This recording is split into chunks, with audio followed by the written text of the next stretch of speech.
그럼 이제 김중렬 총장님을 모시고 축하의 인사 말씀 듣겠습니다. 큰 박수로 총장님을 환영해 주시기 바랍니다.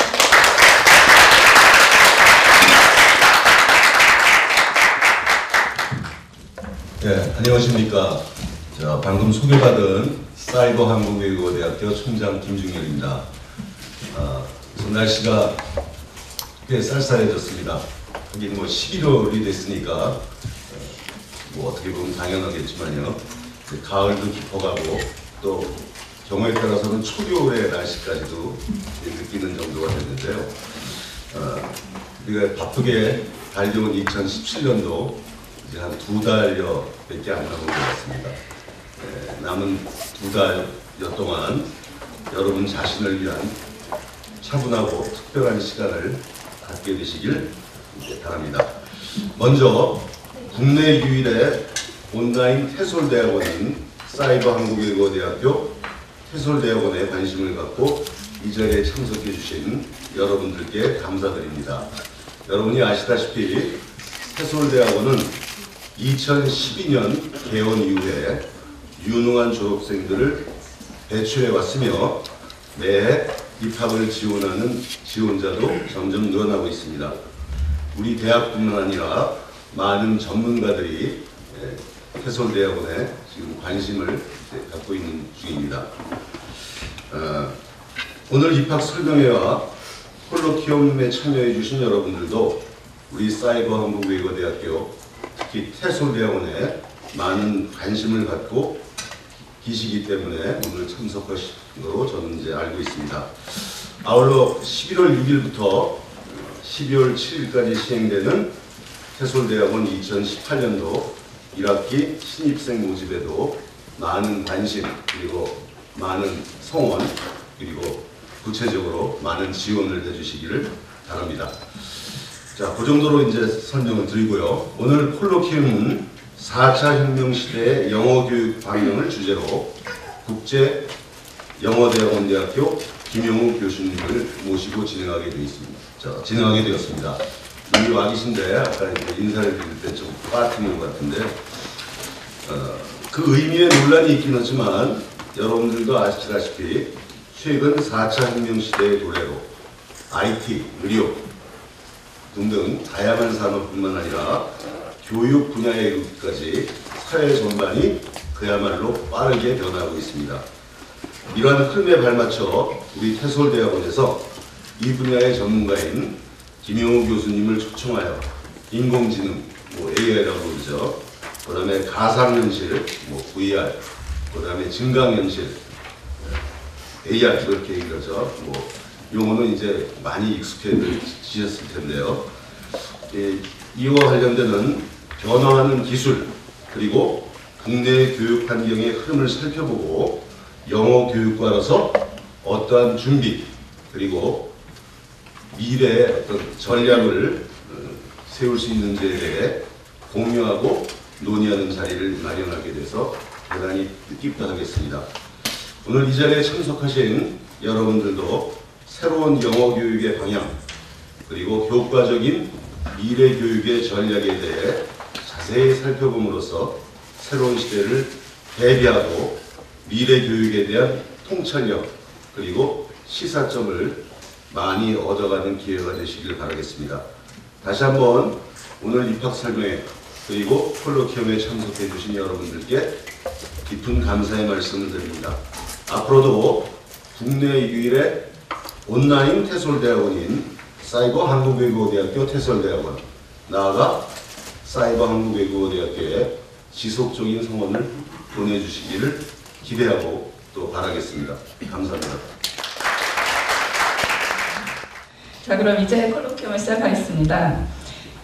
저희 대학원 콜로키움에서는 각 분야 최고 전문가를 초청해서 정기적으로 이 콜로키움을 개최하고 있는데요. 특히 사이버한국외대 대학원 및 학부생뿐만 아니라 영어 교육에 관심 있는 모든 분들이 참여할 수 있어서 최신 교육 트렌드를 공유할 수 있는 기회를 널리 제공하고 있습니다. 자, 이번에는요, 저희가 국제영어대학원대학교 김영우 교수님을 강연자로 모시게 되었습니다. 김영무 교수님은요, 서울대학교 영어교육과를 졸업하시고 동대학원에서 석사학위를 받으셨으며 미국 텍사스 대학교 외국어교육과에서 박사학위를 받으셨습니다.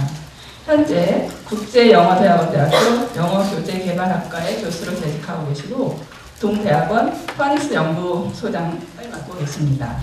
그 외에도 한국응용언어학회 부회장 및 국제정형학술지 응용언어의 편집위원장을 맡고 계십니다. 그리고 이외에 한국 멀티미디어 언어교육학회 부회장 그리고 아시아테프 편집위원 등으로 국내외적으로 활발하게 활동하고 계십니다. 자, 그러면 이제 오늘 강연자이신 김영무 교수님을 모시겠습니다. 큰 박수로 해주세요.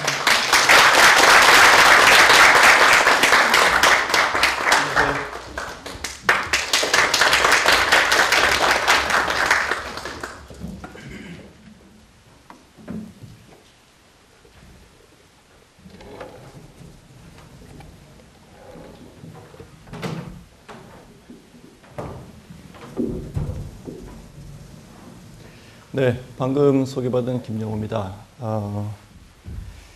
제가 있는 데가 국제영어대학원대학교라고 저희도 대학원에 있습니다. 저희도 영어교육으로 하고 있어서 어떻게 보면 여기 테솔대학원과 그리고 저희 대학원이 같은 분야에서 같이 함께 노력하고 있다고 볼 수 있겠습니다. 오늘은 제가 이 영어교육 영역에서 4차 산업혁명의 어떤 영향들이 어떻게 끼치고 있는지 그런 것을 좀 말씀드릴 건데요. 이에 대한 이 주제로 제가 처음 강연을 시작한 건 한국교육과정평가원에서 5월에 처음 했는데 그때부터 많은 분들이 관심을 갖고 들어주셨고 그 다음에 또 다른 기회에 또 설명할 수 있는 그런 자리도 있었습니다. 그러면서 지금이 이제 6개월이 지났는데요. 그때 발표할 때하고 지금 발표할 때도 어떤 변화가 느껴지는 그런 상황입니다. 이따 발표에서 그런 내용을 조금씩 더 추가해서 말씀을 좀 드리게 되는데요. 그에 대한 설명들을 파워포인트 자료를 좀 보면서 말씀드리고요. 여러분들 자료 받으신 거로 알고 있습니다. 그 자료에 있는 파워포인트가 출력되어 있는 것이 기본 내용이고 그 내용의 바탕에서 추가적으로 더 준비된 사항들을 함께 보면서 말씀드리겠습니다. 네. 그럴까요?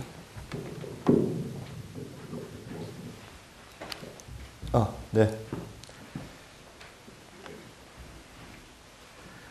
제가 오늘 설명드릴 사항은 4차 산업혁명 관련 기술의 동향에 대한 말씀을 먼저 드리고요. 다음에는 영어교육의 거시적 측면에서 변화를 영어교육 영역에 한정되지 않고 리터러시라는 개념을 통해서 말씀드리려고 합니다. 다음에는 세 번째는 영어교육의 미시적 측면, 거시적인 측면과 대비해서 미시적 측면에서 영어교육 전문가들이 어떻게 대응하면 좋을지에 대해서 하나의 사례를 중심으로 해서 말씀드리고자 합니다. 첫 번째는 4차 산업혁명 관련 기술인데요. 아까 총장님도 말씀해 주셨던 것처럼 이 4차 산업혁명을 어떻게 정의 내리는지 이에 대한 논란들은 꽤 있습니다. 명확하지 않다라는 얘기를 많이 하는데요. 그럼에도 불구하고 4차 산업혁명이란 말은 지금 문재인 정부에서도 사용하고 있고 그리고 널리 회자되고 있는 용어입니다. 근데 주목할 점은 저는 이 4차 산업혁명이라는 개념이 그 상위 개념으로서 포괄적인 여러 가지 영역을 포괄하는 것을 목적으로 하고 있으면서 그 하위의 각각의 영역들의 기술들이 어떻게 영향을 주고 있는지 파악하는 것이 중요하지 않을까 생각이 듭니다. 그래서 우산을 쓴 이유가 이 4차 산업혁명은 상위 개념, 엄브렐러 텀이다 라는 그런 측면에서 우산의 이미지를 한번 써봤습니다. 그럼 4차 산업혁명이라고 했을 때 그럼 앞에 1차, 2차, 3차는 어떠냐라고 사람들이 이제 질문할 때 보통 나와 있는 1, 2, 3차의 구분은 이렇습니다. 처음에 산업혁명이 되면서 기계가 들어오게 되죠. 기계. 그 다음에는 2차에서는 에너지가 되면서 에너지에 의해서 그 큰 산업적인 변화가 있고요. 3차는 기존의 아날로그의 형태의 그 산업 구조에서 디지털로 전환되는 것을 3차로 보고 있습니다. 근데 4차는 그 4차의 변화 측면은 기존에 3차까지 이루어진 그 정보화가 산업계하고 이렇게 관련성이 좀 적다가 이게 본격적으로 관련성을 가지면서 하이브리드 되는 것이 4차 산업이 아니겠느냐라고 이렇게 좀 폭넓게 정의하고 있는 것입니다. 용어가 처음 등장하게 된 것은 2016년 작년 초반에 그 다보스 포럼에서 처음 등장했는데 그 시절에는 크게 우리나라에서는 관심은 없었어요. 근데 이 책은 아주 책 제목 때문에 그 사람들이 관심을 좀 그 이후에 많이 갖게 됐죠. 그래서 이제 독일이 이런 측면이 강한데 산업적인 측면에서 인더스트리 1.0, 2.0, 3.0 그리고 4.0 이런 식의 어떤 그 단계들을 그림을 통해서 얘기하고 있습니다. 그래서 앞에서 말씀드린 것처럼 4차 산업혁명은 이렇게 좀 넓은 의미를 포괄하는 개념이다라는 것을 보고요. 거기서 하나하나들의 영역들에 대해서 어떤 것인지 그것이 우리한테 어떤 영향을 주는지에 대해서 보겠습니다. 가장 첫 번째는 인공지능입니다. 미국의 그 쪽에서 나오는 IT 뉴스에서 가장 많이 나오는 용어는 AI입니다. 4차 산업혁명이라는 용어가 아니고요. AI, 인공지능의 용어가 가장 많이 나옵니다. 그래서 그와 관련되는 요소들을 많이 다루는데 제가 여기서 이미지를 2개를 보여드리고 있는데요. 이유가 있습니다. 사람들이 인공지능 하면 뭔가 로봇의 형태 이렇게 생각을 하는데 실제로 이것보다는 편제되어 있는 보이지 않는 인공지능이 사실은 더 무서운 존재라는 것에서 2가지를 한번 대비해서 다뤄봤고요. 인공지능에 대한 정의는 위키피디아에서 가져온 거 그대로 보여드리고요. 거기에 밑줄을 그어봤는데 그 인지적인 행위를 하는 것이 이제 인공지능의 것이고 그런 것에 어떤 디바이스, 기계들이고 어떤 목적을 갖고 있다라는 어떤 주요한 특징들을 좀 얘기하고 있습니다. 이 그림은 아주 많이 보셨을 겁니다. 작년 3월인가 그랬죠. 구글 알파고하고 바둑을 두면서 요거의 승패로 인해서 한국 사람들의 그 인공지능에 대한 두려움이 시작이 됩니다. 처음에는 이세돌이 우습게 생각을 했다가 결국은 한 판만 이기고 나머지 전부 다 졌죠. 근데 올해입니다. 이게 올해 5월입니다. 이세돌보다 더 잘한다는 커제인데 중국의 커제인데 이 사람은 한 판도 이기지 못하고 졌습니다. 어떻게 보면은 이세돌 선수가 유일하게 이긴 어떤 역사의 기록을 갖게 되는 어떤 그런 또 아이러니도 생겼죠. 최근에 네이처지에 보고된 그 학술 논문인데요. 앞에 나왔던 것 알파고의 옛날 버전이고요. 이번에는 알파고 제로입니다. 그 제로라고 이렇게 쓴 이유가 Mastering the game of Go without human knowledge라고 되어 있습니다. 이게 무슨 얘기냐면은 기존까지 두 버전의 알파고는 사람들이 두었던 바둑의 기보를 바탕으로 익혀서 인공지능의 능력을 발휘한 건데요. 이 알파고 제로는 이름에 의미하는 제로가 뭐냐면은 사람이 바둑던 기보를 하나도 익히지 않았어요. 익히지 않은 상태에서 기존의 버전의 알파고를 이겼다는 거죠. 즉 인간이 둔 바둑의 그 경험, 지식들을 전혀 사용하지 않고도 이겼다는 그런 것입니다. 보고서에서 나와 있는 그 논문에서 나와 있는 것이 이 알파고 제로가 36시간 만에 그 이세돌을 이겼던 그 알파고하고 이제 막상막하가 되면서 72시간에 확실하게 이세돌을 이겼던 그 알파고 그 리는 그 옛날 버전 리는 완전히 제패를 하고 그 다음에 커제하고 뒀던 알파고 마스터도 제패하는 그런 것이죠. 저 사실 요거를 조금 더 알아보긴 해야 될 것 같은데 이유가 뭐냐면요. 기존의 알파고가 빅데이터 기반에서 인공지능이라고 하는 건데 이거는 빅데이터 기반이 아닌 거예요. 그 자체가 갖고 있는 알고리즘을 통해서 알고리즘을 갖고 있고 그걸 바탕으로 기존의 바둑 그 버전 알파고 버전하고 무수한 대국을 두면서 지능을 쌓았다는 것이죠. 원래 그 인공지능 AI 윈터라는 게 있었습니다. 이 인공지능이 처음 나오기 시작한 게 1950년대인데 그렇게 하다가 인공지능이 될 법하다가 안 돼서 한파를 맞고 될 법하다가 안 돼서 한파를 맞고 할 때 가장 최근에 이제 히트를 친 것이 빅데이터 기반한 인공지능인데 이제는 빅데이터도 필요 없는 상황이 된다면은 어떤 상황일까 하는 생각이 들어요. 그래서 이런 책들이 혹시 보셨는지 모르겠지만 Human Needs Not Apply라고 해서 인간은 필요 없다는 어떤 이런 좀 그 공포 마케팅 같은 책 제목을 하고 있는 책이 있습니다. 그리고 대량살상 수학무기라는 이런 책도 있습니다. 왜 제목이 이렇게 됐을까요? 대량살상 수학무기. 수학이 어떤 역할을 하기 때문에 그 무기처럼 쓰일까요? 수학을 통해서 알고리즘을 만들기 때문에 그렇습니다. 그래서 알고리즘이 지금 전 세계를 좀 지배하고 있다는 거죠. 데이터에 기반해서 어떻게 알고리즘을 통해서 그 문제를 해결하고 풀어가는. 그래서 요즘에 그 대량살상 수학무기 이런 쪽에서는 그 알고리즘의 어떤 중요성이 이렇게 하고요. 그래서 취업하는 거나 이런 사람들 같은 경우에 그 알고리즘을 어떻게 잘 짜서 빅데이터를 이용해서 활용할 것인지에 대한 고민을 되게 많이 하고 있습니다. 자, 인공지능에 이어서 이제 지능에 대해서 말씀을 좀 드려보겠습니다. 지능. 위키피디아의 정의에 따르면 지능에는 capacity, 어떤 능력인데요. 능력은 논리적인 능력, 이해력, 그 다음에 자기 인식력, 학습력, 그 다음에 감정적 역량, 그 다음에 계획, 창의, 그리고 문제 해결이라는 다양한 역량을 얘기를 하고 있고요. 그 중에서 요즘에 사람들이 가장 주목하는 것은 프로블럼 솔빙입니다. 이대열 교수가 쓴 지능의 탄생이라는 책이 있는데 여기서도 지능의 처음에 정의를 문제를 해결할 수 있는 역량을 갖고 있는 것이 지능이다라고 얘기를 좀 하고 있어요. 이런 지능과 함께 생각해 볼 사항은 다양한 환경에서 복잡한 의사결정을 통해 문제를 해결하는 능력이 좀 필요한 것이고요. 근데 이제 인공지능을 지능이라고 사람들이 얘기하지 않는 이유는 해결해야 될 문제를 스스로가 만들어내는 것이 아니고 사람이 주는 문제를 푼다라고 해서 여기까지에서 그 인공지능은 지능, 사람의 하고는 좀 다르다라는 얘기를 다루고 있습니다.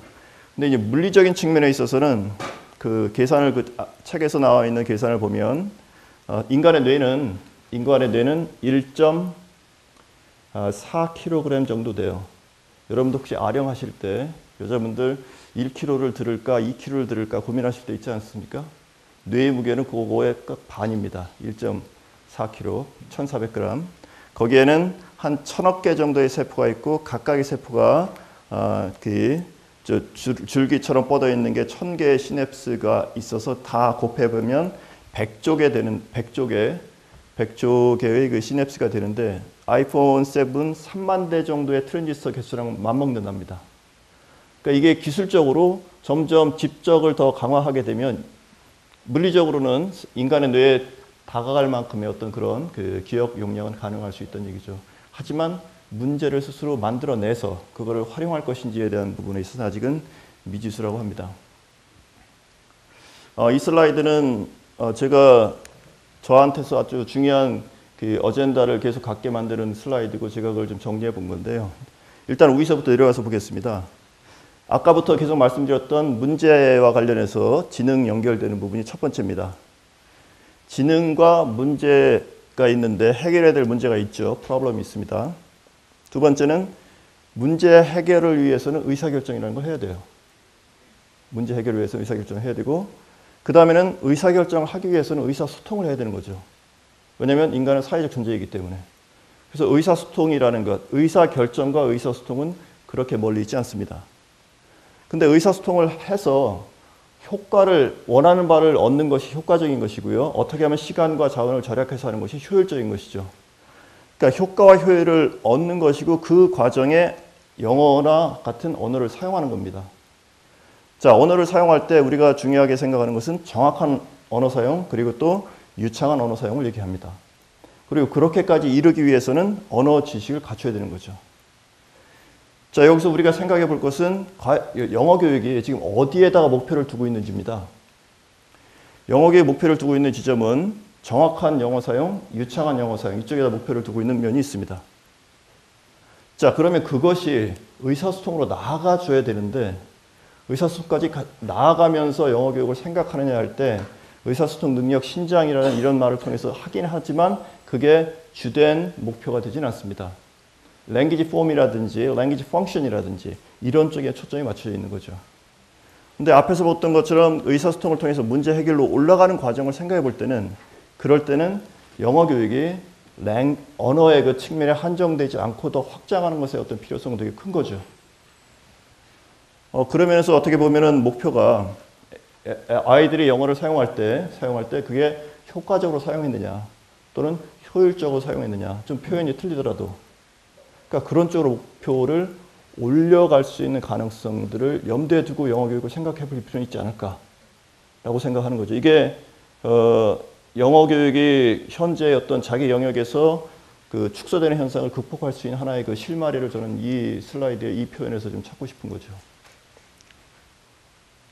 그래서 다시 한번 말씀드리지만 언어적인 지식이 과연 어디까지 올라가서 할 것이냐 할 때 현재 인공지능이 나와 있는 그 시점에서 문제 해결 역량까지 올라간다면 어디까지 갈 것이냐 하는 거죠. 자, 다음엔 빅데이터입니다. 데이터가 많다는 얘기니까 그런 얘기들이 있고요. 빅데이터 관련해서는 엄청 많아서 감당할 수 없다라는 어떤 그런 거와 함께 데이터를 어떻게 수집하고 저장하고 사용하느냐에 대한 부분들이 있습니다. 데이터 관련해서 좀 같이 말씀드리고 싶은 것은 빅데이터는 하늘에서 떨어지는 게 절대 아닙니다. 빅데이터는 여러분들이 제공하는 데이터입니다. 여러분들의 아이들을 통해서 제공하던 어떤 식이든 제공하는 데이터가 모여서 빅데이터가 되는 거고요. 거기에서는 데이터 보안이 되게 중요한 부분이 됩니다. 저희 애들이 요즘에 하는 것 중에 많이 걸으면은 동전에 이렇게 막 쏟아지는 앱을 사용하더라고요. 혹시 그거 운동 삼아서 하시는지 모르겠는데 그게 여러분들 뭐 10원, 20원씩 하루에 뭐 나 50원 벌었어, 100원 벌었어 이렇게 얘기할 수 있는데 그만큼 아마 데이터를 제공하는 대가로 그런 것을 크레딧을 받는 게 아닐까 싶습니다. 빅데이터와 함께 스몰 데이터라는 것도 한번 생각해 볼 필요가 있고요. 영어 교육이나 언어 쪽에서는 코퍼스라는 게 있어요. 대량의 언어 데이터. 그래서 빅 코퍼스하고 스몰 코퍼스라는 것이 있습니다. 그 다음에 데이터의 종류는 숫자 데이터하고 문자 데이터가 있어서 혹시 논문이나 이런 쪽에 관심 있으신 분들은 양적 연구하고 질적 연구 쪽에서 이게 많이 활용이 되고 있고요. 정형 데이터하고 비정형 데이터가 있어서요. 정형 데이터 같은 경우는 DB 구축이라든지 엑셀 같은 데 사용하기 좋죠. 그 다음에 문서 같은 경우는 비정형 데이터가 많이 있습니다. 제가 이제 학생들한테 연구를 하던 교재 개발하던 항상 강조하는 것이 뭐냐면 데이터를 어떻게 수집해서 가공해서 관리할 것인지에 대한 얘기를 많이 합니다. 그리고 소프트웨어 중에서 뭐를 열심히 써면 좋겠습니까? 라고 할 때 저는 워드가 아니고 엑셀이라고 얘기를 합니다.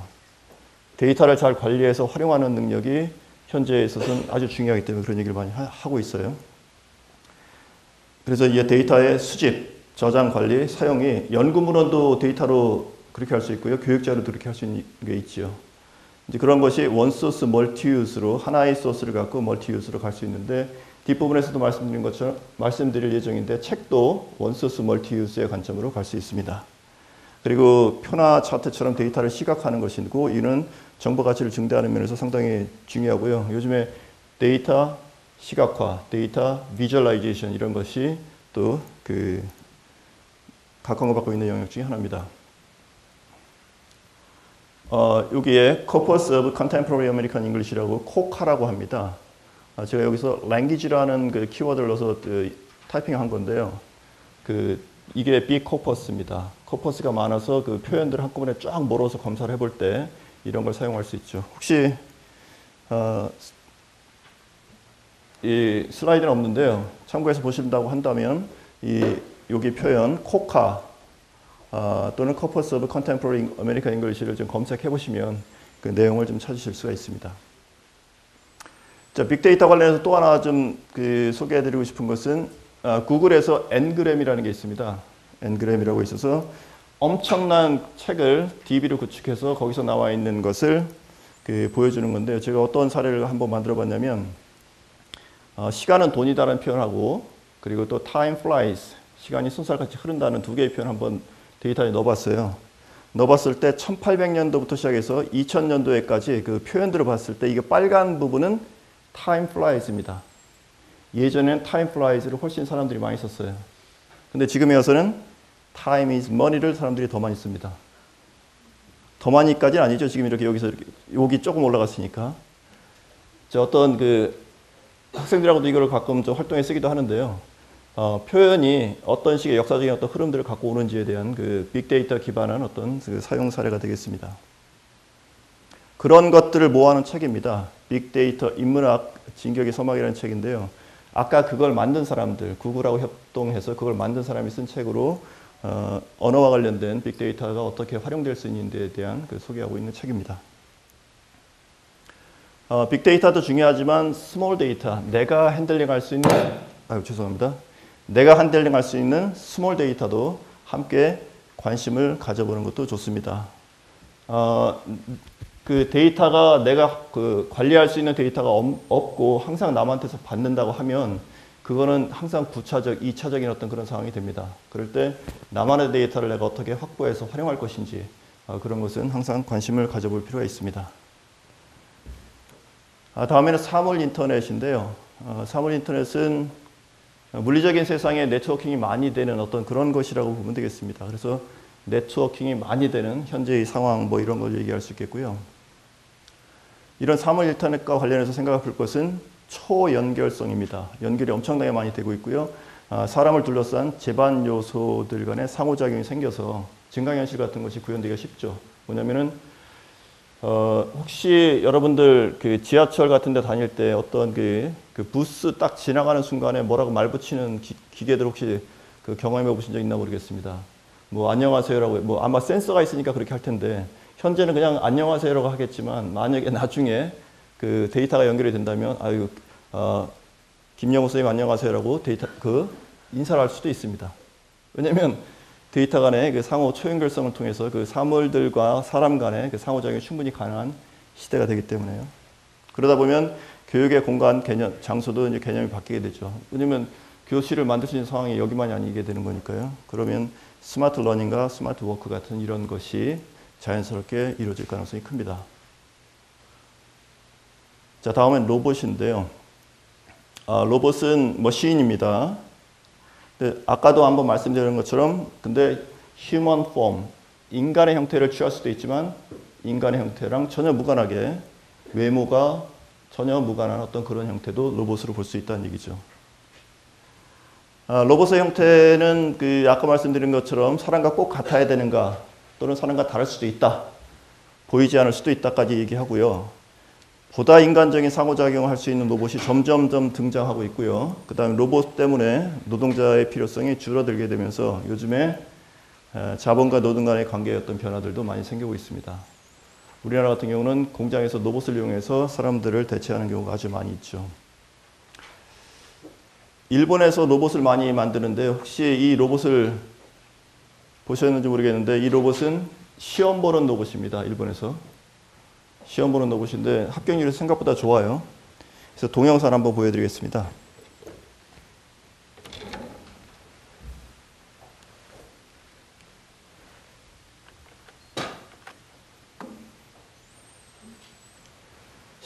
실제로 이 로봇이 활동하는 건데요.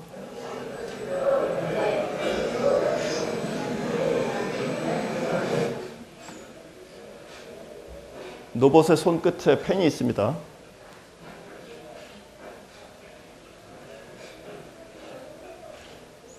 일본 로봇이라 한자를 써요. 쓰는 획수는 되게 이상해요. 막 밑에서부터도 올라가요. 그러나 정확히 씁니다.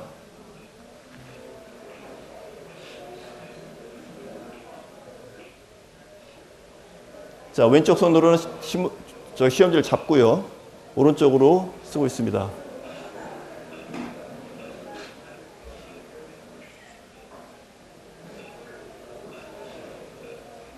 자, 팔이죠. 로봇 팔입니다.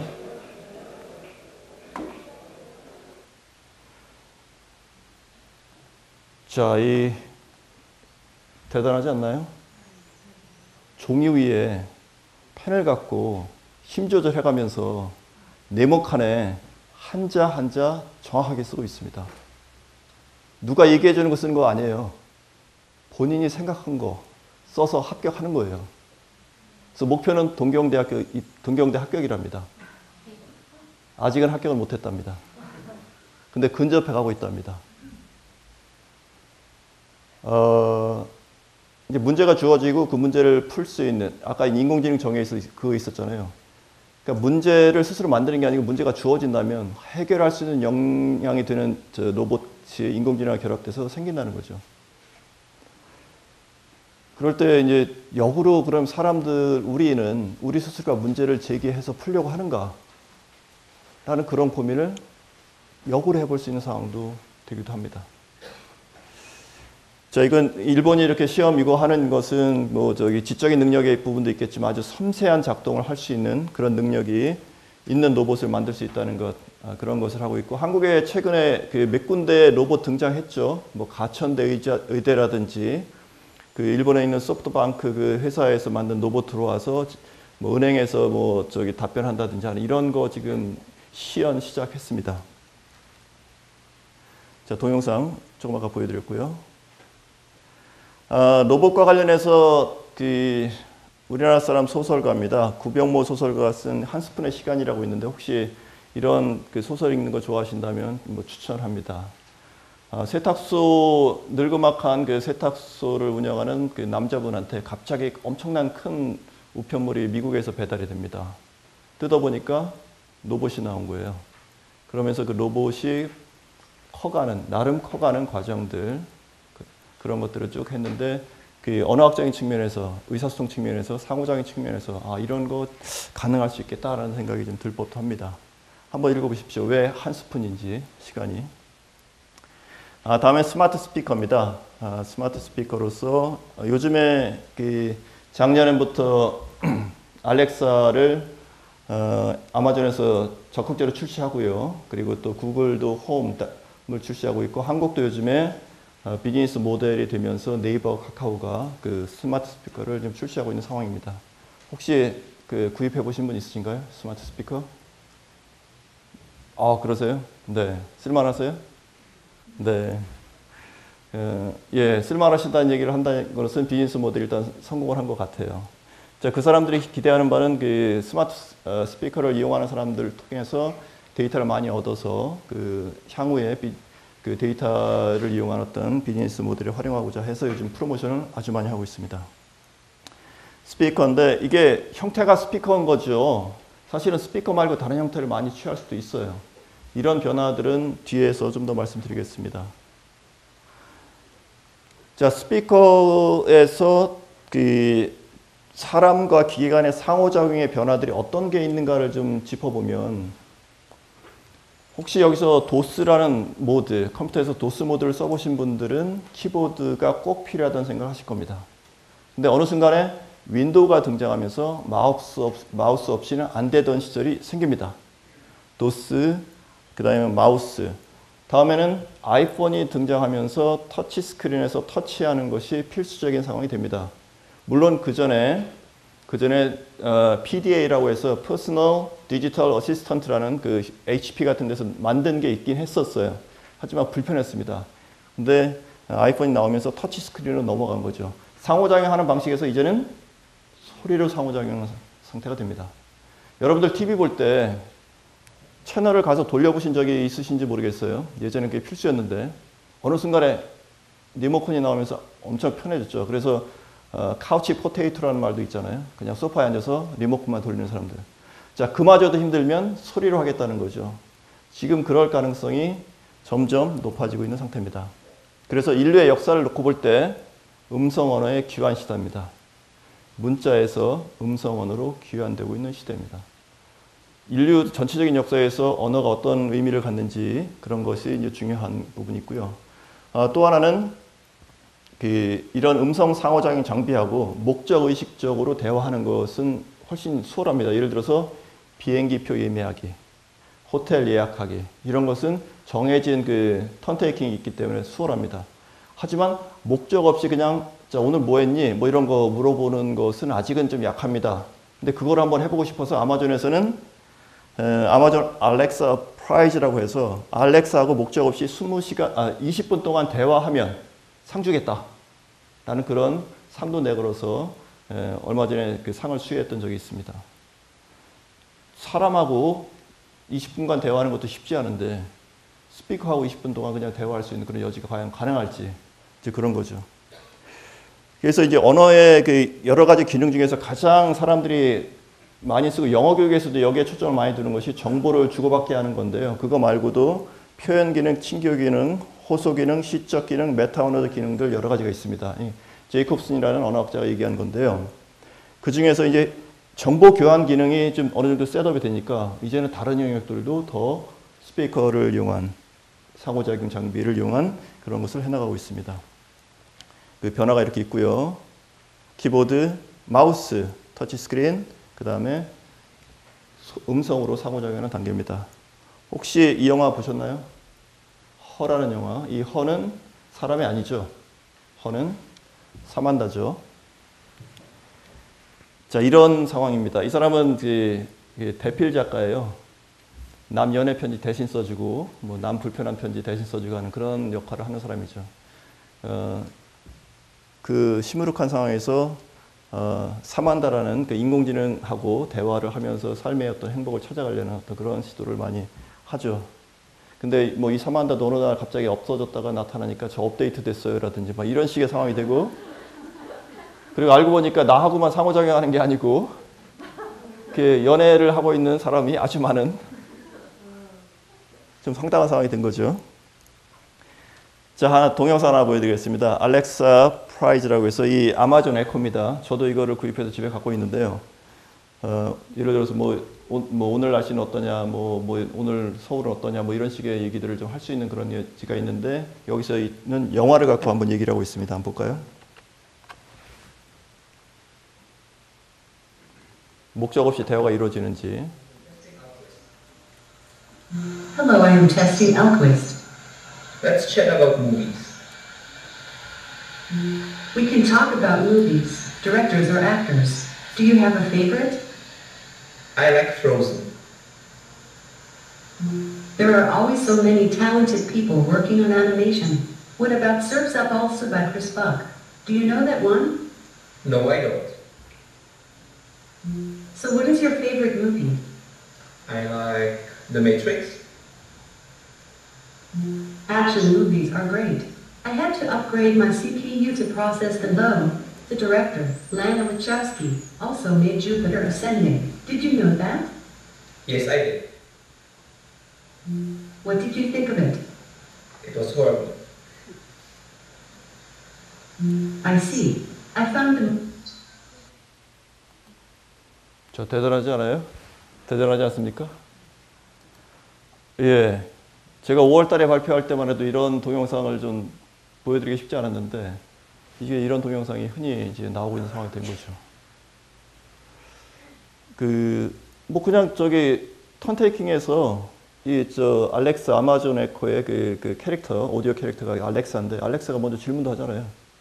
질문도 하면서 그 다음에 그 얘기를 끌어가고 거기에 리스폰스 받아서 또 얘기하고. 자, 이런 거는 그 영어 교육에서 활용해 볼 수 있는 여지가 있지 않겠습니까? 그게 이제 알렉사 스킬이라든지 그런 겁니다. 그래서 가보셔서 뭐 저 안드로이드 구글 플레이라든지 앱 스토어라든지 해서 스킬이라는 용어가 들어간 알렉사 스킬이라든지 이런 걸 검색해 보시면 그런 앱들이 있어요. 어떻게 이런 음성 그 상호작용 장비하고 대화를 주고받을 것인지, 그걸 영어 교육에 어떻게 활용할 수 있을 여지가 있는지, 뭐 그런 걸 생각할 수 있겠죠. 레슨 플랜을 이렇게 짜는 방법도 있습니다. 얘하고 턴테이킹 하는 거. 그죠? 가격이 어떻게 될까요, 근데? 비쌀까요? 비싸긴 한데 생각보다 비싸지 않을 수 있습니다. 왜냐면은 여기도 얻는 것이 있기 때문에. 그리고 보다 더 중요한 것은 다른 기업보다 더 빨리 사용자 데이터를 얻는 게 중요하기 때문에. 일종의 이게 플랫폼 비즈니스가 그런 건데요. 그쪽 플랫폼에 사람들이 확 모이면 거기에 데이터가 계속 쌓이는 거죠. 그 다음하고 포털이 그런 기능들이 되게 큰 거 아니에요. 한 번의 플랫폼을 통해서 거기에 사람들이 모이게 되고, 모인 것을 바탕으로 해서 또 다른 비즈니스를 하고. 그래서 사람들은 네이버를 광고 회사라고 얘기하기도 합니다. 데이터를 갖고 보여주는데 거기에 항상 광고가 뜨는데, 광고도 뭐 상위에 뜨면은 뭐 저 10만 원, 못하게 99,000원이라든지 이렇게 해서 쭉 되고, 그 광고 수익으로 경매에 붙이는 광고 수익으로 진행을 하죠. 자, 이 금방 보여드렸던 이런 기계와의 상호작용이 인류의 전체 역사를 통틀어 볼 때 어떤 변화의 계기를 줄 수 있지 않을까라는 생각을 해봅니다. 처음에 말씀드렸던 4차 산업혁명이라는 큰 그림이 아니라 하더라도 빅데이터에 기반해서 오디오로 상호작용할 수 있는 그 자체가 변화를 줄 수 있는 계기가 되는데, 인류의 역사를 한번 보면은요, 사람들이 생긴 지는 한 10만 년 정도 됐다고 보고요. 글자가 생긴 지는 그 중에서 한 5,000년 정도 전입니다. 5,000년 정도 전이 뭐냐면, 지금으로부터 이제 지금이 그 기원 후 2,000년이고, 기원 전 한 3,500년 전, 페니키아 쪽에, 그쪽에 처음에 글자가 등장했다는 얘기를 하죠. 그리고 사람들이 본격적으로 그 글자를 쓰기 시작한 시점은 언제냐면, 글자가 그때 만들어졌다 하더라도 글자는 익히기가 어렵고 하면서 구텐베르크의 인쇄술이 생기면서 글자가 대중적으로 퍼지기 시작한 그 시점부터 사람들이 글자를 쓰기 시작했습니다. 한 300년 된 거죠. 그러니까 우리가 당연시 여기는 지금 현재 글자 사용하는 문화는 인류 전체 10만 년 역사 중에서 한 300년 된 겁니다. 그러면 사람들이 갖고 있는 본성적인 측면, 본질적인 측면에서 글자는 필수가 아닐 수도 있다는 얘기죠. 음성언어 추기는, 자, 인류가 처음 10만 년에서 5,000년, 3,000년인데 음성언어는 한 3만 5천 년 정도 전에 생겼다고 짐작하고 있습니다. 호모사피엔스가 나오는 그 시점이 되는 거죠. 그럼 그 전까지는 그럼 사람들이 어떻게 했겠는가 할 때 뭐 소리라든지 뭐 행위라든지 이런 식으로 의사소통을 할 수 있는 거죠. 자, 여러분, 인류가 처음 생기고요. 그 다음에 음성이라는 게 생기고, 글자라는 게 생기고, 그 다음에 글자가 대중화되고, 대중화된 글자가 사람들이 쓰기 시작한 지 한 300년 정도 된 겁니다. 근데 그런 역사에 통틀어서 봤을 때 현재의 기술이 글자나 말의 사용 방식에 영향을 주고 있습니다. 글자가 말에 기술이 영향을 주고 있기 때문에 이런 근본적인 질문을 한번 던져볼 필요가 있는 현재의 시대라는 거죠. 그 변화 중에 하나는 이거입니다. 그 어도비에서 출시한 것은 아닌데 보컬이라는 게 있어요. 위에 있는 게 오디오 파일입니다. 파형이 그려져 있는 오디오 파일입니다. 밑에는 그 오디오 파일이 어떤 식으로 텍스트로 구현되는지 텍스트가 나온 거죠. 그럼 요거 보면 TTS죠? 아니야, 스피치 레코그니션. 그러니까 소리가 있을 때 그 소리 인식해서 글자를 표현한 겁니다. 여기서 놀라울 지점은 뭐냐면, 그 I kissed my Jordan 할 때 거기 타이핑하고 있는 것 같고요. And my wife입니다. 여기서 놀라운 점은 여기 타이핑을 해서 글자를 수정하면은 그 수정한 내용 그대로 목소리로 반영이 된다는 겁니다. 한번 볼까요? 이 동영상인데요. 이 사람입니다. 이 사람이 원래 했던 말이 있어요. 근데 했던 말을 여기 있는 사람이 아까 보여드렸던 그걸 이용해서 수정을 합니다. 그러면 이 사람은 본인이 했던 말이 아님에도 불구하고 본인의 목소리로 하는 말을 듣게 돼요. 한번 들어보시죠.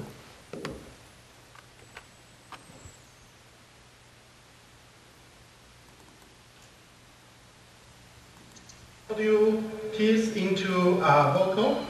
So wait a second. And we have this. So as you can see, let me zoom in a little bit. So as you can see, we have the audio waveform above it, and we have the text under it. And when we play back, the text and the audio should play back at the same time. So let's try it.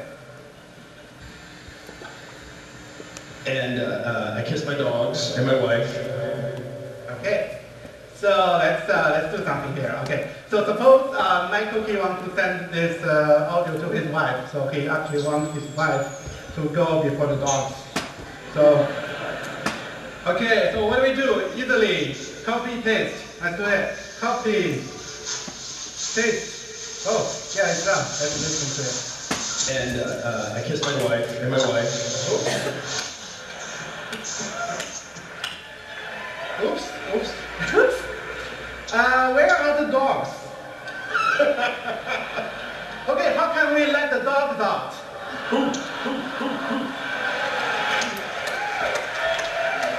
Yeah, they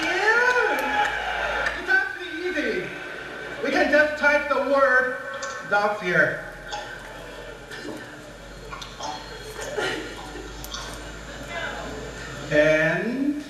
And I kissed my wife and my dogs.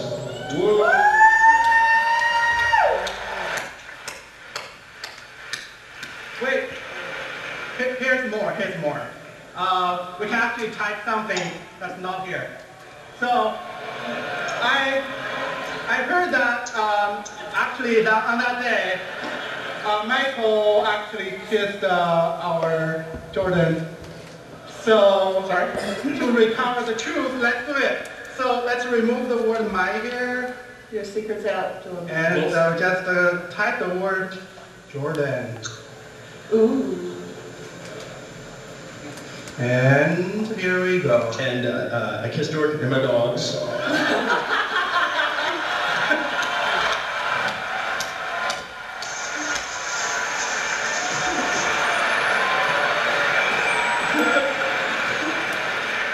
Well, You a witch. You a demon. oh yeah, I'm magic. And the last magic I'm gonna show you guys is we're not just going to do with words. We can actually type small phrases. So let's say, okay, so we remove those words and we do 3 times. Whoa. And play back. And I kissed Jordan 3 times. 예, 어도비는 위조의 가능성 때문에 공개를 하지 않고 있다고 합니다. 이 소프트웨어를. 충분히 그럴 여지가 있겠죠.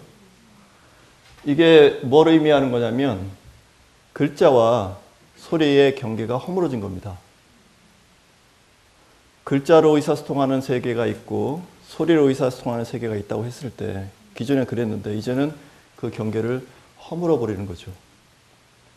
기술적으로 이제 그게 가능한 상태가 됐다고 했을 때 이게 우리 영어교육에서 이제 시사하는 부분은 영역들을 그 reading, writing, speaking, listening 이런 식의 구분들을 하는 것, 뭐 통합은 물론 당연히 사람들이 하고는 있지만 그게 좀 더 본격적으로 고민해봐야 될 영역이 아닐까 싶은 거죠. 다음에는 그 페이스북에서 보고했던 건데 올해 상반기에요. 이 환자입니다. 이 사람. 이 환자는 손이 타이핑할 수 없어요. 그다음 말도 할 수 없고 다만 눈으로 뭔가를 할 수 있어요. 그래서 여기서 얘기는 브레인으로 뇌로 타이핑을 하고요. 듣는 거는 그 스킨, 촉각으로 듣는 겁니다. 이거는 뭐냐면 감각 대체입니다. 눈으로 보는 게 따로 있고 소리로 듣는 게 따로 있는 게 아니고요. 감각이 대체되는 상황입니다. 자, 이런 그림들이 그거죠. 로봇팔이 있을 때 로봇팔이 센서로 그거를 받아들여서 뇌로 전달해서 전달된 것을 다시 또 로봇팔한테 전달해 주는 것이 이게 지금 기술적으로 뇌과학 분야에서 가능하다는 얘기를 하는 거고요. 그런 것이 있죠. 우리가 통상적으로 다루는 것은 여기 청각하고 시각입니다. 그래서 시각 통해서 글자가 들어오고 그거를 말소리로 내는 청각은 들어오면서 이 연결시키는 것이 파닉스다 이렇게 연결시키는 게 있죠. 근데 요즘엔 촉각에 대한 연구를 많이 합니다. 그래서 눈먼 사람도 촉각을 통해서 봅니다. 눈먼 사람도 촉각을 통해서 보는 현상들이 현재는 환자들 대상으로 해서 진행이 되고 있는데 그런 식의 이제 기술이 가능합니다. 그래서 이런 상황이 가능한 거예요. 모국어 글자를 스몰 a, 외국어 글자를 스몰 b, 모국어 소리를 라지 a, 캐피탈 a, 그 다음에 외국어 소리를 캐피탈 B라고 했을 때 처음 출발이 모국어냐 외국어냐 그에 따라 또 시각이냐 청각이냐 되는데 이 그 감각 대체 현상이 생기면서 뒤쪽에 나가서는 또 다른 형태로 바뀔 수 있는 게 있다는 거죠. 그래서 그 감각 대체 현상들은 아마 더 빈번하게 생길 수 있는 여지가 있습니다. 뭐 여기는 좀 짧게 넘어가겠습니다. 소리의 어떤 인식 과정들을 뇌과학에서 다루고 있는 거고요. 달팽이관이 중요한데 요즘엔 인공 달팽이관도 넣습니다. 그래서 피아노 몇 개 정도 연주하는 정도의 소리는 들을 수 있답니다. 그 다음에 또 하나 중요한 부분은 그 청각이나 이쪽에서 전기 신호로 바뀌어서 뇌로 되기 때문에 뇌는 그게 소리가 꼭 귀로 안 들어와도 되는 거예요. 청각 피질 쪽에 소리만 들어오면 되는 거죠.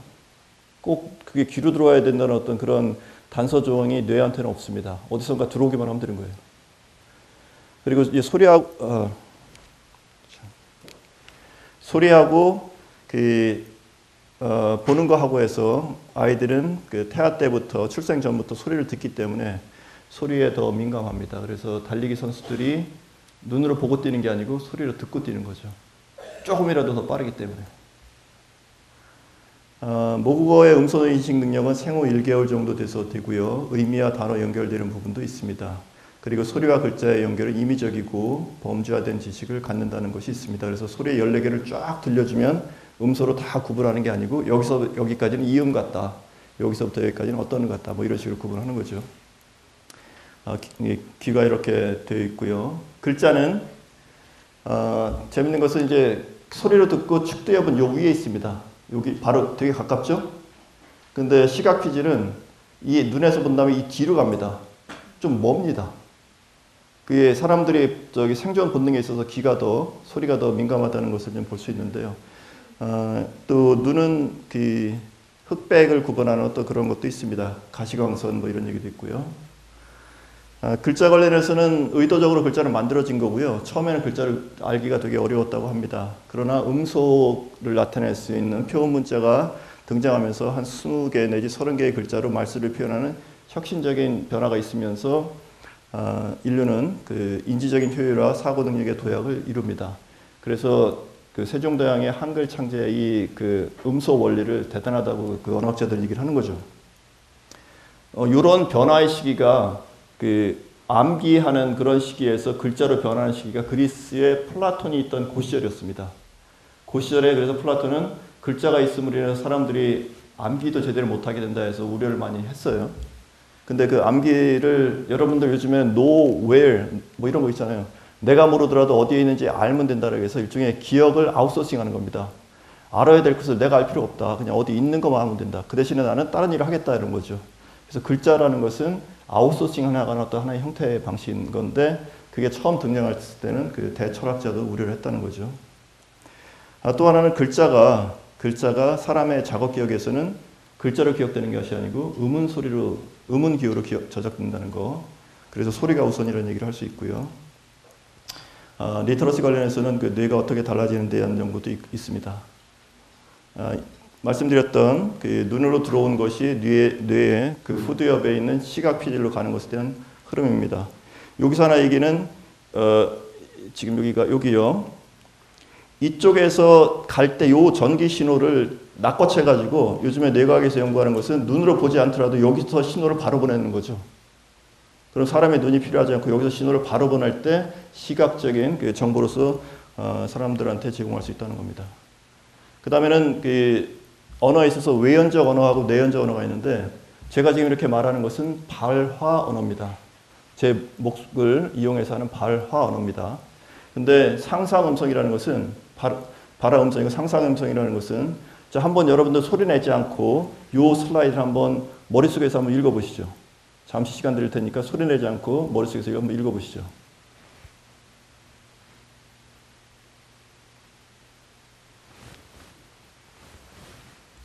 읽어보셨나요? 뭔가 말하는 것 같은 느낌을 갖고 계시죠? 그게 상상발화입니다. 그 상상발화가 뇌계리병 환자들 같은 경우에 그런 머릿속에서 뭔가 말하는 것 같은 그거를 신호를 받아서 디코딩을 하는 거예요.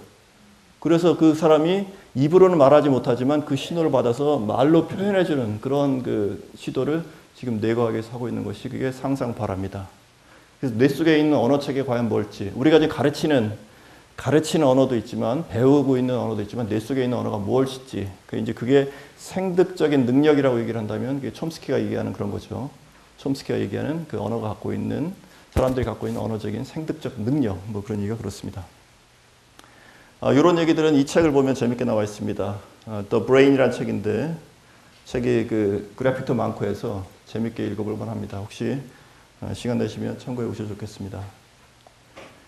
그 다음에는 그 영어 책 읽는 두뇌라고 해서 그 뇌과학을 영어 교육적으로 특화해서 써놓은 책입니다.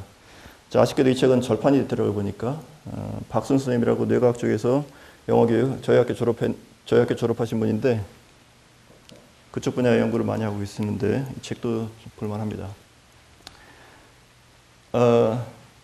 네, 이런 것이 4차 산업혁명이라는 큰 그림에서 세부적인 기술을 들어갔을 때 얘기할 수 있는 거리가 아주 많이 있습니다. 그 중에서 일부를 이렇게 좀 말씀드렸고요. 그런 것을 영어 교육 쪽에서 거시적 측면에서 리터러스에 대한 것을 얘기해보고 그 다음에 미시적 측면에 방법론에 대한 얘기들을 좀 해보겠는데요. 시간을 제가 한번 확인해 볼게요. 12시 30분인데 네. 제가 너무 천천히 하고 있는 것 같아요. 빨리 좀 해야 될 것 같네요. 영어 교육 영역에 축소됐다는 얘기를 많이 하죠. 애들이 일찍 영어를 배워서 이제는 영어를 잘한다. 수능 절대평가 정책으로 해서 시험 과목으로서 영어가 영향이 축소됐다 이런 얘기죠.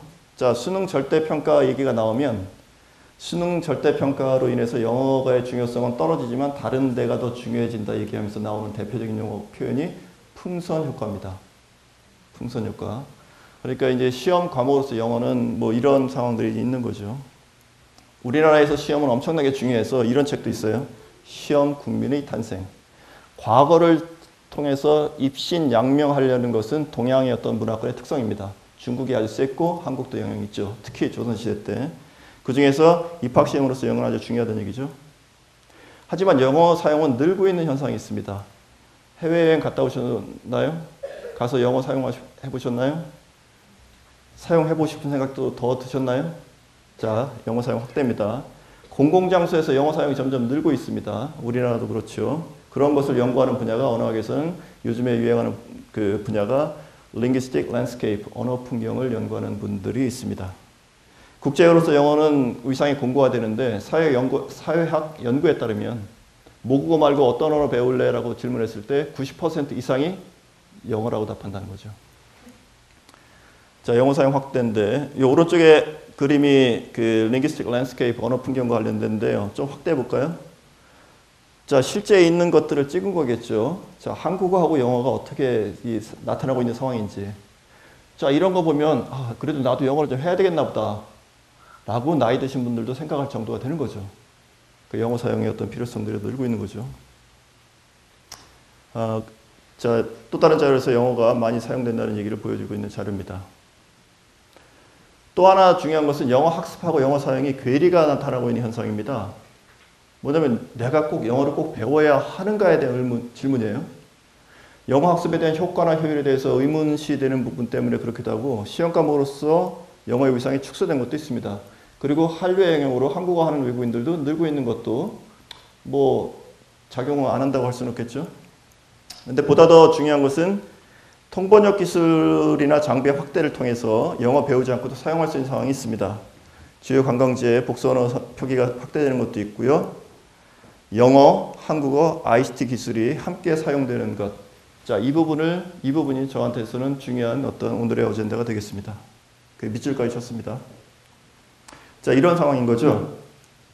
영어 학습을 열심히 하는데 다 하지 않고 ICT의 도움을 받아서 영어를 사용하고 싶다 이거죠. 이게 상당히 효율적인 선택인 거죠. 사람들이 언어를 사용하는 이유는 효율성 때문이거든요. 그럴 때 영어를 다 배워서 사용할 필요가 없다고 생각한다면 그런 선택도 충분히 사람들이 가질 수 있는 겁니다. 여기 중간에 써 있는 거 보이시나요? 외국어 공부 안녕? 자, 파파고가 이런 광고를 좀 하고 있는데 최근에 보니까 파파고 사용 수기인가요? 뭐 이런 거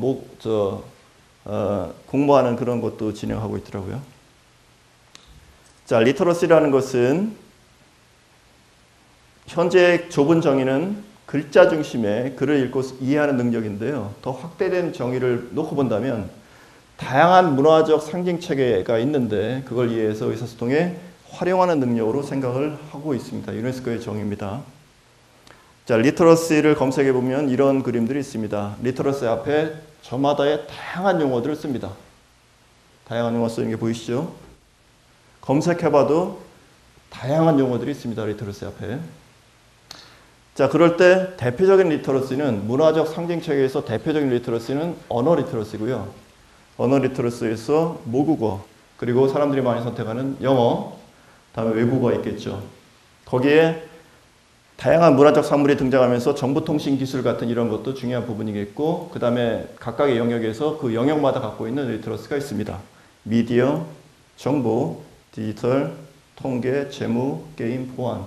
사람마다, 분야마다 자신의 분야의 전문성을 가지려면 그 분야의 리터러시가 필요하다. 이렇게 사람들이 얘기를 하는 거죠. 국가교육 과정에서도 보면 그 역량교육 중요하게 얘기하면서 6개를 제시하고 있는데, 그 중에서 지식정보 처리 역량이라든지 의사소통 역량 이런 부분들은 리터러시랑 바로 연결이 될 수 있는 부분입니다. 영어교육 안에서는 어떠냐라고 보면 영어교육 안에서도 리터러시는 사용되고 있어요. 영어교육 안에서 리터러시는 5개의 요소로 되어 있는데, 그 요소를 여기서 보면 음소인식, 그리고 파닉스, 어휘, 유창성, 이해력 이렇게 해서 미국 국립 읽기위원회에서 구분했던 5개의 분류입니다. 출발은 뭐냐면요, 음소인식이에요. 그 모국어의 우리도 처음에 소리를 아까 뇌과학이나 이런 거 얘기하면서 소리 언어의 중요성 얘기했잖아요. 소리에 먼저 출발하고 나서 그 다음에 글자를 배우는 과정을 걷는 거죠. 그러면 소리에 대한 인식 능력을 갖춘 상태에서 글자로 갈 때 그 연결해주는 부분이 파닉스라는 거죠. 근데 우리나라에서 파닉스 하면 글자를 읽어낼 수 있는 능력으로만 생각을 해요. 근데 파닉스는 음소를 인식하는 걸 전제로 해서 내가 그 음소를 인식한 걸 읽어내는 것으로 연결시켜야 되기 때문에 파닉스를 글자 읽는 것으로만 하다 보면 나중에는 음소 인식이 되지 않은 상태에서 그냥 배운 대로만 읽게 되는 어떤 그런 상황이 발생합니다. 자, 그리고 어휘 부분에 대한 지식을 갖추고, 그 다음에 유창성도 갖추는 것이 있고요. 그 다음에 통사적인 구조에 대한 이해를 바탕으로 이해를 합친다면 이런 것이 쭉 모아진다면 리터러시가 되는 거죠. 그럼 리터러시라는 개념을 기준으로 해서 영어 교육 안에서의 이런 리터러시를 생각해 볼 수 있고요. 구성 요소로 해서 영어 교육 밖에서는 다양한 리터러시가 있는 거죠. 그 중에 영어 말고 다른 언어인 모국어가 있고요. 그 다음에 아까 음성 상호작용 장비 같은 그런 ICT도 있는 거죠. 그렇게 연결될 수 있는 여지가 있습니다. 아까 5개 얘기한 것에서 포님은 말소리의 가장 작은 단위라든지 이런 정의들은 슬라이드 출력된 것을 참고하시기 바라고요. 리터러시의 의미는 literacy is the ability, 능력, to read and write, 읽고 쓰는 능력이라고 한정되는 기존의 정의에서 더 확대되는 정의를 지금 쓰고 있다는 얘기입니다. 그래서 International Reading Association이라고 해서 큰 단체예요. 모국어로서 영어를 배우는 사람들의 연구하는 단체 IRA가 한 2년 됐나요? ILA로 이름을 바꿉니다. International Literacy Association. 이유는 뭐냐면 여기서는 언어가 이제는 언어 단독으로 쓰이는 것이 아니고 기술과 결합되는 부분이 아주 많다는 거죠. 언어와 기술이 결합되는 부분이 많아서 그걸 같이 묶어보고 싶으니까 리터러시라는 용어를 쓰게 됩니다. 그래서 New Literacies라는 말이 있어요. 위키피디아에서 정의 가져온 건데요. 거기에 디지털 테크놀로지 디벨롭먼트를 결합시키는 거죠. 그러면서 밑에 나오는 것처럼 21세기 리터러시, 인터넷 리터러시, 디지털 리터러시, 뉴 미디어 리터러시 같은 다양한 멀티 리터러시스 같은 이걸 리터러시로 확장될 수 있는 여지가 있는 거죠. 그런데 영어 능력이라고 얘기하면 영어 교육 안에서는 통용이 될 수 있지만 그게 사회 전체적인 상황과 연결시켰을 때는 영어 능력으로만 한정된 어떤 그런 생각, language knowledge, 그 다음에 language accuracy, fluency 여기에 멈추지 않고 더 확대해서 아까 말씀드렸던 커뮤니케이션에서 effectiveness 효과하고 efficiency 효율적으로 넘어갈 수 있는 여지가 이 리터러시하고 연계해서 생각해 볼 수가 있습니다. 저희 졸업생이 지금 스웨덴에 가 있는데 국제 학교에 초등학생 정도 되는 국제 학교에 보내는데 거기에 수업 시간표인데요. 이 오전에 있는 이 파란색 부분의 과목 이름이 리터러시입니다. 여기서 영어를 배워요. 여기서 영어를 배우는 거죠. 그 내용은 그겁니다. 잉글리시나 랭귀지 아트라는 대신에 리터러시라는 과목을 사용하고 있고 거기에 읽기, 쓰기, 파닉스, 스펠링 학습은 물론이고 경우에 따라서는 책을, 전자책 같은 책을 만들기도 한다라고 이렇게 하는 거죠. 그러니까 수업을 그렇게 진행하는 수업, 영어 능력을 신장시키는 수업을 리터러시를 하고 있고요. 제가 미국에서 공부했던 데가 여기 이 대학교거든요. 텍사스 대학교. 제가 졸업했던 데가 Foreign Language Education이었습니다. Foreign Language Education. 그 학과 이름이 이렇게 바뀌었어요. Foreign Language Education이 Language and Literacy Studies로 바뀐 거죠. 이제 언어만 갖고 안 된다고 생각하는 거죠. 오하이오 스테이트 유니버시티도 그 리터러시 관련된 박사학위가 더 늘기도 하고 막 그런 상황이 있더라고요. 그래서 저는 학과가 없어졌습니다, 이 바람에. 자, 이런 그림에 이제 동의가 좀 되시나요? 영어, 그걸 포괄하는 언어, 거기에는 모국어인 한국어가 들어가는 거죠. 그 미국에서의 그 New Literacy는 English and ICT입니다. 근데 영어를 외국어로 하는 우리 입장에서는 모국어를 안 넣을 수가 없는 거죠. 그래서 모국어를 같이 넣는 걸 생각하고 그 다음에 언어를 이용하는 의사소통 말고 다른 것까지 확대해 본다면 상위의 리터러시라는 것을 개념을 좀 넣을 수 있지 않을까 싶습니다. 그래서 영어교육의 거시적인 측면에서는 이런 리터러시라는 개념을 바탕으로 의사소통이라는 그 달성, 그래서 의사결정을 해서 문제를 푸는 그런 큰 그림의 연장선에서 리터러시라는 개념을 도입하면서 영어교육을 생각하시면 어떨까 싶은 것이 거시적인 측면에서 얘기입니다. 자, 미시적인 측면에서 얘기를 시간 한번 확인해 보고요. 말씀드리겠습니다. 힘들지 않으세요? 괜찮아요? 감사합니다. 그런 말씀을 해주시니까. 자, 여기가 제일 궁금하실 것 같은데 제가 뭐 시간이 제한된 관계로 다 하는 할 수는 없고요. 그 번역적, 통번역적 그쪽에 대한 얘기를 저 뒷부분에 포인트로 해서 얘기하겠습니다. 자, 이 영어 교육을 얘기할 때 뭐 다양한 어떤 그 프레임워크를 생각해 볼 수 있는데 제가 갖고 있는 프레임워크이고 저희 학교에서 좀 고려하는 프레임워크입니다. 통상적으로 그 영어 교육하면 오른쪽에 있는 지도 영역을 많이 생각합니다. 어떻게 잘 가르칠 것인지. 근데 그런 지도가 이루어지기 위해서는 교재나 컨텐츠가 필요하다는 것 생각 들지 않나요? 그래서 저희 학교는 영어 지도학과하고 영어 교재 개발학과를 이렇게 좀 둔 거죠. 근데 거기서 멈추는 게 아니고 이게 실제로 영어교육 활동이 진행이 된다면 프로그램이라는 관점을 갖고 가는 것이 필요합니다. 혼자 공부하는 거든 클래스에서 한 학기 하는 거든 6년의 교육과정이든 그 프로그램 관점을 가질 필요가 있는데 우리나라에서는 프로그램이란 말은 쓰면 영어교육에서 프로그램 말을 쓰면 어떻게 반응하냐면 무슨 컴퓨터 프로그램이냐고 물어봐요. 그 프로그램이 일반화 안 됐기 때문에 그런 거죠. 대신에 교육과정이란 말이 많이 되고 있거든요. 그거는 국가 수준에서 영어교육이 진행되기 때문에 국가 수준에서 진행되는 교육은 프로그램은 안 되면 없앨 수도 있어요. 근데 국가 수준의 교육과정은 안 된다고 없앨 수 있을까요? 초등학교를?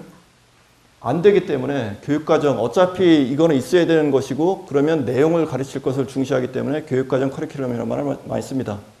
근데 고등학교 이상의 성인들, 대학생이 올라가면 영어 교육 프로그램, 영어 프로그램이라는 말을 쓰게 됩니다. 그래서 그런 프로그램과 커리큘럼의 관계를 좀 이해하실 필요가 있겠고 프로그램에서 가장 중요한 것은 목표를 설정하고 그것이 달성됐는지를 확인하는 것이 중요합니다. 다양한 영어 교육이 필요가 있기 때문에 그런 상황에 맞는 프로그램의 필요성들은 더 늘고 있고요. 그 다음에 여기서 또 하나는 프로그램에서 잠시만요.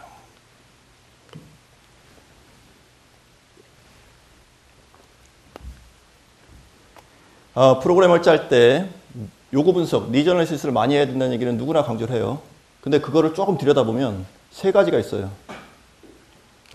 세 가지가 뭐냐면 학습자가 나 이거 배우고 싶어요 라고 하는 학습자 욕구가 있습니다. 원트가 있어요. 그거는 주관적인 요구입니다. 근데 전문가가 보기엔 야, 너 그거 지금 배울 때가 아니고 이거 해야 돼 라고 얘기하는 전문가가 얘기하는 필요가 있습니다. 그것은 객관적인 요구입니다. 그리고 거기에 학습자가 지금 현재의 상태가 어떤지를 파악하는 그 현재 수준, 그 렉이 있습니다. 이 세 가지가 잘 결합이 됐을 때 프로그램의 목표 설정하는 데 유리합니다. 학습자가 요구한다고 딱 그걸로 목표 설정했을 때 학습자의 현 수준이 너무 떨어져 있거나 또는 다른 데 있으면 이거 그 목표 달성하기가 너무 어려운 거죠. 그럴 때 전문가로서 어떻게 판단 내릴 것인지 국가 수준의 교육과정에서는 전문가의 어떤 그 필요가 다분히 영향을 줍니다. 아이들은 이걸 배워야 돼. 그런 게 크죠. 근데 성인 이런 경우에는 이걸 배우고 싶어, 이게 영향이 크죠. 그 다음에 초등학교 이전 같은 경우는 학부모의 욕구가 되게 크죠. 우리 애는 이렇게 했으면 좋겠어요. 그러니까 그럴 때 그런 구분들을 잘 챙겨보셔야 될 거고요. 그리고 또 프로그램 운영 관련해서는 진단평가, 형성평가, 총괄평가, 그리고 프로그램 자체에 대한 평가가 있습니다. 그 영어교육 분야에서 테스팅하면은 학습자의 영어 능력만 평가하는 쪽에 초점을 많이 맞춰요. 근데 그거보다도 학습자가 프로그램에서 어떤 성과를 냈는지에 대한 측정하는 것이 중요합니다. 자, 이런 그림을 저는 영어교육 활동의 구조라고 생각을 하고요. 이건 뭐냐면 프로그램 운영할 때 어떤 데는 학습자가 오직 책만 갖고 할 수도 있어요. 또 어떤 때는 책은 전혀 없이 선생님이 그냥 말로 할 수도 있어요. 그러니까 이거는 그 균형점을 찾아야 되는 거죠. 어떤 경우에는 책이 중시되는 프로그램, 어떤 경우에는 선생님이 중시되는 프로그램, 그건 상황에 따라 달라집니다. 아까 그 프로그램과 관련해서는 이 책에서 그 Language Curriculum Design이라는 책이 있어요. 거기에 있는 내용을 참고하시면 되겠고요. 그 다음에 프로그램을 기획하실 때 통상적인 것은 학습하고 나서 써보자예요. Language and then using입니다. 조금 더 나아간 것이 사용하면서 배우자, learning by using입니다. 하지만 이제는 사람들이 막 영어를 먼저 쓰고 싶어 해요. 그럴 때 learning after using이 될 수도 있는 거죠. 그냥 써본 다음에 뭐가 문제가 되는지 그거 찾아서 보수교육 하듯이 할 수 있는 여지도 있습니다. 그리고 요즘에 새롭게 나오는 개념은 평가를 학습하고 연계해서 LOA, Learning Oriented Assessment라는 그런 개념도 있으니까 혹시 참고해 보시면 좋겠습니다. 얼마 전에 평가원에 갔을 때 그 평가 관련 세미나가 있었는데 이 개념들 갖고 얘기를 많이 하시더라고요. 요즘에 또 그런 쪽 연구도 있는 것 같아요. 자, 그 프로그램에 대한 아까 3개, 가운데 프로그램이 있었고 왼쪽에 교재가 있었죠. 콘텐츠, 그 다음에 지도가 있는데 교재 쪽은 책이라고 할 때 책은 책이 있고 종이책, 전자책이 있고 전자책은 이렇게 또 나뉠 수가 있습니다. PDF, EPUB, 앱북 이렇게 나눌 수가 있어요. 책은 무엇인지에 대한 정의입니다. 내용 참고하시면 좋겠는데 여기서 강조할 점은 바인딩 되어 있다는 거예요. 바인딩 되어 있다는 거. 책의 정의에서 인류의 역사에서 그 여러분들 스크롤 많이 하잖아요. 스크롤이 다른 말로 두루마리예요. 예전에는 두루마리로 책이 돼 있었어요. 그러면 두루마리로 돼 있을 때 어느 부분 펴라라고 하면 어떻게 피겠습니까? 두루마리면 난리 나겠죠. 이게 막 한쪽은 감고 한쪽은 풀고. 근데 이거 재본돼 있잖아요. 자, 53페이지 보겠습니다 하면 쉽게 갈 수 있죠. 이 바인딩은 엄청나게 중요한 그 영향을 줬고요. 바인딩의 영향이 또 뭐가 있냐면 이렇게 두 페이지를 같이 본다는 것도 중요합니다. 왼쪽 페이지가 있고 오른쪽 페이지 있고 이렇게 두 페이지가 같이 있는 것. 그래서 교재를 판단하실 때 페이지가 어떻게 레이아웃이 되어 있는지, 과연 그 유닛 1이 오른쪽 페이지에서 시작하는지 왼쪽 페이지에서 시작하는지 이런 것도 생각보다 중요한 요소입니다. 문제 잘못 내면 왼쪽 페이지에 열심히 문제 냈는데 힌트는 오른쪽에 다 있는 거죠. 바로 발생해요. 저자분들은 워드에 작업하기 때문에 매 페이지 다르잖아요. 그러니까 아무 생각 없이는 하지 않으시겠지만 그런 경우가 있어요. 왼쪽 페이지 문제 냈는데 답은 오른쪽에 있는. 자, 책의 특징들을 금방 말씀드렸던 그것들을 여기 한번 정리한 겁니다. 전자책의 종류에는 PDF, EPUB, 앱북이 있어요. PDF는 뭐 변한 요즘에 쉽게 하니까 활용도가 많고요. EPUB이라는 것은 내부적으로는 웹페이지입니다. 그래서 웹페이지를 보신다 생각하시면 되겠고요. 앱북은 그냥 앱이라고 생각하시면 되겠습니다. 이런 전자책들이 많이 이용되고 있고, 뭐 저는 제가 이제 영어 교재학과에 있어서 이런 것들을 어떻게 만드는지 뭐 이런 것에 대해서 학생들과 같이 하고 있습니다. 책은 향후에는 뭐 다양한 변화의 여지가 있겠죠. 여기 뭐 이런 식으로 돼 있고, 혹시 이 그림을 보셨는지 모르겠는데 이건 뭐냐면 오디오북과 전자책이 싱크되는 거예요. 오디오북과 전자책이 싱크가 돼서 보고 있는 전자책을 소리를 저자의 목소리를 바로 들을 수가 있습니다. 이것도 학습 활동에 유용한데, 저는 이런 거 오디오북은 extensive reading이라는 말 있잖아요. 다독 있잖아요. 혹시 extensive listening 있으신가요? 들어보셨나요? 다독 있으면 다청을 하면 안 될까요? 계속 반복적으로 듣기. 이동하는 시간에. 그러다가 어쩌다 한번 그 책을 읽어보면 글자를 볼 때 소리가 들려요. 소리를 많이 듣다가 보면 글자를 읽을 때 소리가 들리는 현상이 생겨요. 익스텐스 리스닝의 어떤 효과를 보실 수 있습니다. 출판 프로세스는 기획, 집필, 편집, 디자인, 인쇄, 배포, 출판, 사용, 평가인데요. 이런 순서들이 있으니까 슬라이드에 그 내용들이 있으니까 저희는 이 세부적인 사항들은 뭐 다루지는 못하는데 이런 것도 교재 쪽에서는 중요하게 다룰 수 있는 영역이 됩니다. 넘어가겠습니다. 자, 이제 제 슬라이드에 이제 거의 마지막은 아니고 뒷부분인데요. 시간이 10분 남았어요. 요즘에 그 번역 쪽이 사람들이 관심을 많이 갖고 있고 제가 얘기했던 리터러시 개념하고 연결시키면 밑에처럼 이렇게 연결이 됩니다. 모국어 리터러시, ICT 리터러시, 그 다음에 목표열 리터러시입니다. 이게 출력 대체 현상입니다. 무슨 얘기냐면 내가 처음에 쓰기는 한글을 써요. 근데 상대방한테 가는 건 영어가 가는 거죠. 나한테서 출력이 된 게 대체돼서 다른 언어로 가는 거죠. 그 중간에 이런 그 인공지능 기반의 기계 번역이 중간에 들어가 있는 거죠. 기계 번역은 이런 식의 과정들을 발전하는데 작년 하반기에 본격적으로 신경망 기계 번역이 등장하면서 사람들한테 엄청난 영향을 주게 되죠. 구글의 그 신경망 번역이 그 영어에서 한국어로 한다든지 한국어에서 영어로 간다든지 하는 이런 변화가 이 마이크가 이쪽으로 해볼까요? 네. 자, 이런 변화가 가능하다는 그림이고요. 그 다음에 모국어 리터러시, ICT 리터러시, 영어 리터러시에 대한 것이 있고요. 그러면 한국어 쪽에 관련해서 리터러시를 좀 신장시키려고 한다고 할 때 저희 학생들한테 뭔가 글을 쓰게 할 때 꼭 하라고 하는 것이 뭐냐면 국립국어원에 있는 표준국어 대사전에 등재원지 꼭 확인하라고. 아니면 띄어쓰기 하라고. 띄어쓰기, 붙여쓰기 곤란할 때 여기에 있으면 그대로 쓰면 되고요. 없으면 띄어쓰기 하면 되는 거죠. 근데 다만 그런 건 있어요. 영어 교육할 때 여기다 검색을 해보면 띄었을까요? 붙였을까요? 영어 교육. 영어 교육은 여러 교육 분야 중에 하나이기 때문에 띄었습니다. 그러니까 여기 없어요. 하지만 그 분야 사람들은 하나의 개념으로 쓰죠. 그 개념으로 쓴다면 그거 붙여서 되는 거죠. 다만 여기서 중요한 점이 있어요. 그 영어 교육처럼 이렇게 붙였으면 인지적인 난이도로 올라갑니다. 이게 복합어가 되기 때문에. 영어 띄고 교육이면 아, 교육인가 보다. 그중에 영어 가르치나 보네. 라고 하는 거죠. 근데 붙이면 영어 교육이 뭐야? 이렇게 되는 거죠. 그래서 인지적인 난이도가 올라간다는 거. 그래서 아이들한테 어렵게 가르치지 않으시려면 띄어쓰기 더 많이 할수록 좋은 거죠. 자, 우리말 배움터란 데서 여기서 복사해서 넣으면 맞춤법에 대한 설명들, 그 실제 사례들이 있으니까 이런 걸 이용해서 혹시 한글 맞춤법에 신경이 좀 쓰인다 하면 여기서 검사해 보셔도 좋겠습니다.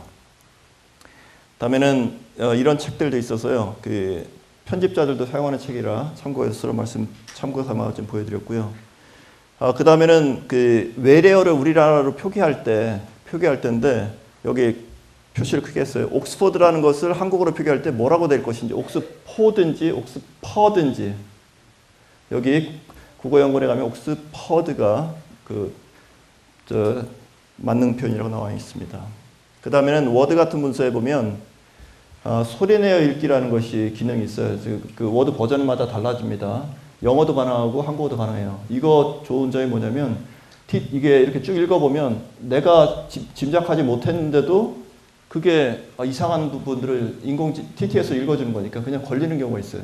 그래서 이렇게 그 한국어 실력을 좀 향상하는 데 참고할 수 있겠고 구글 번역을 예를 든 거고요. 그 다음에 그래말리 같은 이런 것을 이용해서 영어 표현을 더 향상시킬 수 있습니다. 요즘에 영어 교육 쪽에서 이 번역 쪽에서 얘기하는 것은 이 포스트 에디팅 어빌리티입니다. 구글 번역에서 나온 걸 어떻게 내가 손볼 것인지 그게 관건이에요. 구글 번역에서 나온 걸 어떻게 손볼 것인지. 요즘 번역 쪽에서 이게 화두더라고요. 자, 이렇게 시합을 하면 누가 이길까요? 시합을 하면 경우에 따라 다릅니다. 그 경우가 뭐냐면 최종적인 아웃풋을 뭐를 만들고 싶으냐에 초점이 있어요. 최종적인 아웃풋을 영어에 좀 더 친화적으로 만들고 싶다면 구글이 더 낫고요. 한국어에 더 맞게 한국어가 최종 결과물이라면 파파고가 더 낫습니다. 맞춤법 이런 거 파파고가 훨씬 더 뛰어납니다. 그래서 최종적인 결과를 뭐로 할 것인지에 따라서 다릅니다. 자, 이거는 아까는 출력 대체인데 이번엔 입력 대체 현상입니다. 뭐냐면은 영어가 오는데 중간에 뭔가 있어서 한국어로 바뀌는 거죠. 자, 이런 상황인 거죠. 일본어인데 저 트랜슬레이션 이용하면은 영어로 캐시온이라고 바뀌는 거죠. 여행 가서 이번 긴 연휴 동안에 유럽 여행 간 저희 학생이 실제 이걸 갖고서는 그 실내에 있는 그 안내문을 봤다고 하더라고요. 며칠 전에 나온 그 얼마 안 된 건데요. 그 이어폰입니다. 요거 동영상을 바쁘더라도 좀 꼭 보여드리고 싶은데 어떤 상황이 있는지 한번 볼까요? 뭐냐면은 영어를 모국어로 하는 사람하고 스웨덴어, 스위디시를 모국어로 하는 사람이 대화를 저 이어폰을 이용해서 하는 거예요. 실시간으로. 그게 여기 있습니다. With Pixel Buds, controlling your music is super simple because I'll get instant access, optimize the experience to play music, send a text, or give walking directions, all while keeping your phone in your pocket. It can also alert you to new notifications and read your messages. Pixel Buds work great with Pixel. They even give you access to a new real-time translation experience. It's an incredible application of Google Translate powered by machine learning that's like having a personal translator by your side. To show you how easy this experience is, I'd like to invite Isabel back on stage for a conversation in her native language, Swedish. So, Isabel is going to speak Swedish into her Pixel Buds, and I'll hear the English translation out of Pixel 2's front speakers. And then I'll respond in English, and she'll hear the Swedish translation in her Pixel Buds. To illustrate this today, you'll hear both sides of the conversation. Hey Isabel, how's it going? Hej Isabel, hur är läget? Helt okej, tack.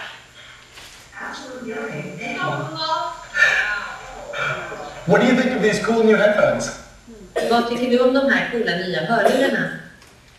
Mitt team designade dem så jag tycker de är ganska coola.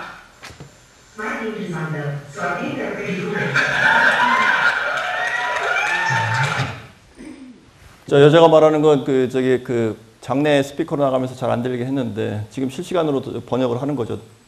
통역을 하는 거죠. 자, 이런 상황이 입력 대체 현상입니다. 출력 대체, 입력 대체, 모국어하고 영어 중간에 ICT가 들어가서 이걸 묶어주는 리터러시라는 개념의 어떤 불가피성 같은 걸 말씀드리는 거죠.